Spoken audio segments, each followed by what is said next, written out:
Suivez-nous dans le 10e. Petit mémo sur le 10e arrondissement. On est sur la rive droite.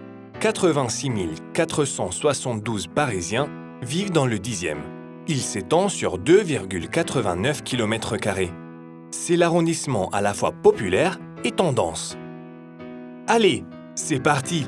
Tout d'abord, une petite flânerie du côté du canal Saint-Martin.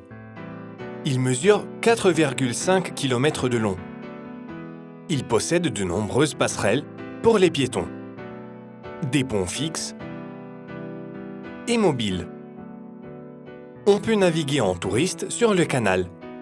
C'est l'endroit idéal pour un pique-nique en été ou un apéritif toute l'année. Des bars et des petits restaurants sont installés le long de ces berges. Le 10e pousse à la promenade. C'est le cas pour ces passages. Tout d'abord, le passage Brédy. Il date de 1823. Ici, le dépaysement est garanti. On le surnomme Little India.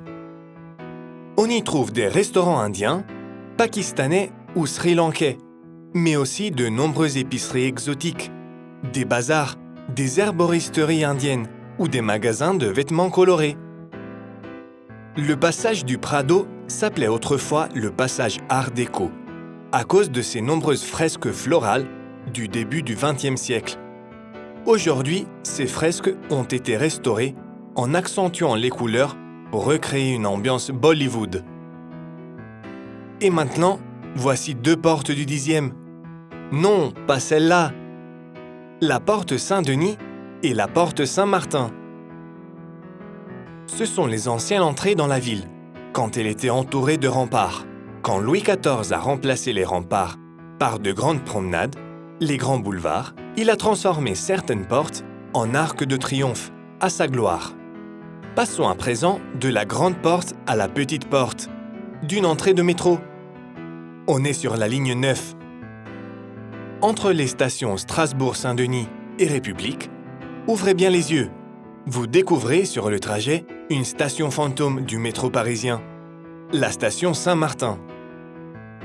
Elle est fermée depuis 1939, mais récemment, des marques de voitures ou de tablettes y ont organisé des mises en scène publicitaires, justement pour les voyageurs qui passent. Une impression étrange. Au fait, si vous aimez les frissons, il ne faut pas manquer le Manoir de Paris. C'est la grande maison hantée de la capitale. Elle contient des parcours effrayants. Ces fêtes d'Halloween sont mémorables.